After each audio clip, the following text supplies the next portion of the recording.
cette nouvelle édition du Monde vu d'en bas, qui, comme son nom l'indique, tente de lire l'actualité du point de vue des classes populaires. Notre chronique est consacrée à la nouvelle dégradation des relations franco-algériennes, à sa signification politique et aux enjeux sous-jacents. Jeudi 9 janvier, un ressortissant algérien légalement installé en France était expulsé vers l'Algérie. Arrêté 4 jours auparavant, il s'était vu retirer son titre de séjour et placé en centre de rétention par la préfecture de l'Hérault pour, je cite, « menace grave à l'ordre public et provocation publique à commettre un crime ou un délit ». Fin de citation. Les autorités algériennes lui ont interdit l'entrée sur le territoire algérien, contraignant le gouvernement français à le rapatrier vers la France. Sur un plan strictement juridique, le gouvernement algérien justifie comme suit sa décision dans un communiqué officiel du ministre des Affaires étrangères daté du 11 janvier. Je cite, « Le ressortissant objet de l'expulsion vit en France depuis 36 ans. Il y dispose d'un permis de séjour depuis 15 ans. Il est père de 2 enfants nés de son union avec une ressortissante française. Enfin, il est socialement intégré dans la mesure où il exerce un emploi stable depuis 15 ans. L'ensemble de ces données lui confère indubitablement des droits que son expulsion précipitée et contestable l'a empêché de faire valoir tant devant les juridictions françaises qu'européennes. En conséquence, ce ressortissant n'a pu bénéficier d'un procès judiciaire en bonne et due forme qui constitue un rempart contre l'abus du pouvoir, dans la mesure où son ordre d'expulsion, s'il avait été mené à son terme, l'aurait privé de défendre ses droits lors du procès prévu le 24 février de l'année en cours. » Fin de citation. Rappelons en effet que la loi immigration de 2024 prévoit la possibilité d'un placement en centre de rétention par décision administrative pour une durée maximale de 80 heures. Au-delà, le placement en rétention ne peut se proroger que par une décision judiciaire. Dans le cas présent, l'accusé avait introduit dans les délais les recours légaux existants. La décision du gouvernement algérien fut le prétexte du déclenchement d'une véritable campagne médiatique à laquelle participèrent plusieurs ministres ou anciens ministres, l'ensemble des leaders de l'extrême droite et une partie du champ médiatique français. Sans être exhaustif, donnons quelques exemples. Au plan médiatique, Europe 1 du 13 janvier titre par exemple, je cite, « Tension entre Alger et Paris, la surenchère permanente du pouvoir algérien ».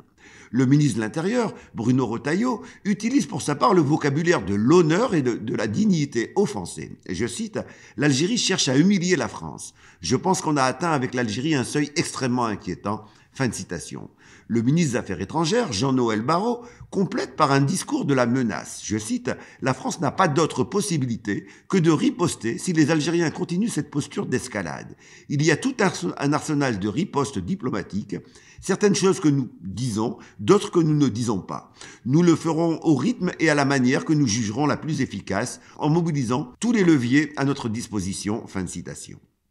L'extrême droite applaudit bien sûr et appelle à passer immédiatement des paroles aux actes. Je cite, « Cela démontre que le ministre de l'Intérieur fait beaucoup de communication, mais que derrière cette communication, les faits ne suivent pas. Cela fait maintenant plusieurs années que l'Algérie ne respecte pas la France et que la France échoue à faire respecter ses intérêts sur la scène internationale. Moi, je plaide pour un bras de fer beaucoup plus dur avec l'Algérie, à partir du moment où l'Algérie ne souhaite pas récupérer ses indésirables. La France doit non seulement suspendre les visas qui sont octroyés aux ressortissants algériens, mais également l'aide au co-développement, ainsi que les transferts de fonds privés. Je pense qu'à cette condition, l'Algérie obtempérera de manière beaucoup plus respectueuse à l'égard de la France. » Fin de citation.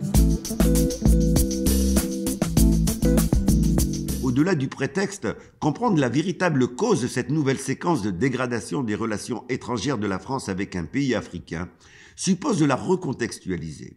Le contexte est d'abord celui d'un recul de la présence économique française en Afrique depuis plusieurs décennies. L'habitude française d'imposer des relations économiques inégales par de multiples moyens, directs et indirects, de la pression économique à l'ingérence militaire, a d'abord été ébréchée, puis ouvertement remise en cause par l'émergence d'autres partenaires économiques potentiels que sont les pays émergents et en particulier la Chine. Dans un rapport daté de 2019, l'ancien ministre français Hervé Gaymard résume comme suit la situation en évoquant les 2 premières décennies du nouveau siècle. Je cite, « Les exportations françaises vers l'Afrique ont doublé sur un marché qui a quadruplé, d'où une division par 2 de nos parts de marché. » Fin de citation.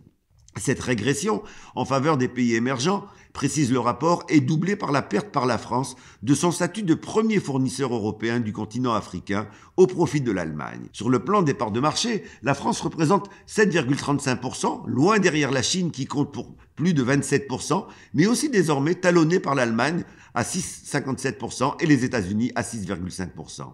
Dans certains pays, la chute française est vertigineuse. Une étude de la COFAS, la première compagnie d'assurance crédit assurant les risques d'impayés des entreprises, datée de 2022, explique, je cite, « Dans plusieurs pays francophones, la chute des parts de marché françaises est impressionnante. Entre 15 et 20 points de pourcentage en Algérie, au Maroc, en Côte d'Ivoire et 25 au Sénégal. » Fin de citation.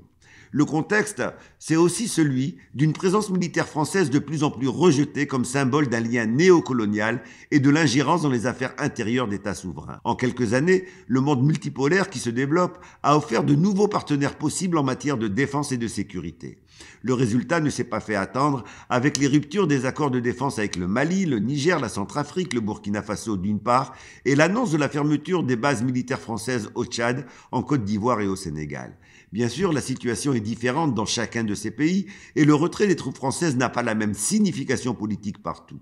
Ce retrait marque cependant, globalement, une secondarisation réelle de l'impérialisme français en Afrique.